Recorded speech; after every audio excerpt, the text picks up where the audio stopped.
It's so small. How big is it, and how long were you told you could survive in it?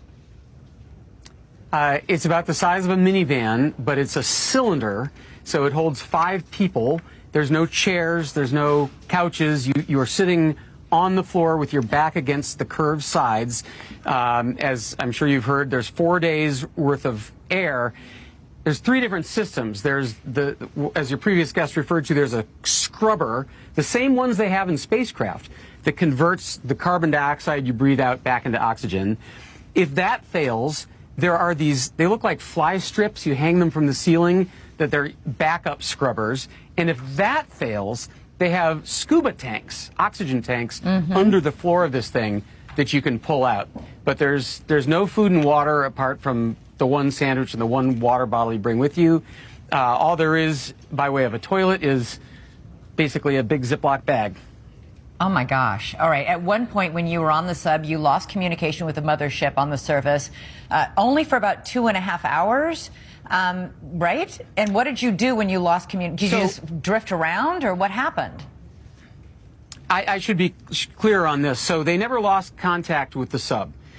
There's a ship on the surface that can send short text messages down to the sub beneath the sea. There's no GPS underwater.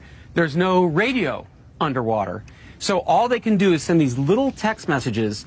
The submersible does not know where it is relative to the Titanic. It might be right over there. It might be right over there.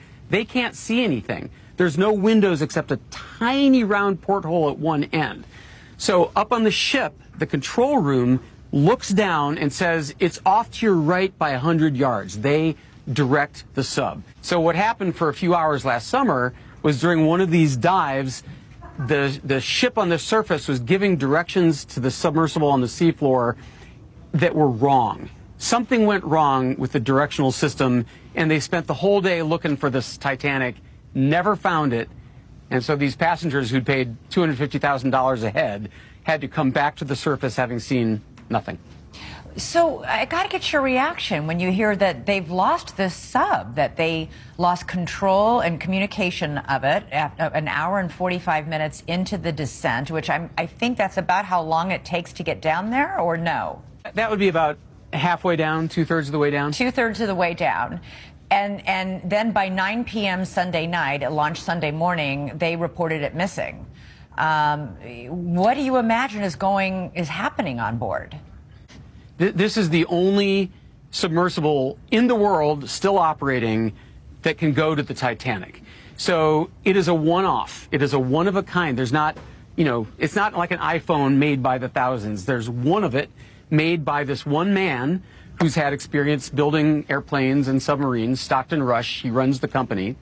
And so going in that, it's not going to be Delta Airlines level safety. You sign a waiver. It says, these are all the different ways I could die.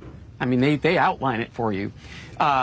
So there's so many mechanical problems and weather delays. I mean, on my dive to the Titanic, we only got 37 feet down when there was a mechanical problem, and we had to come back up to the surface. And that's typical.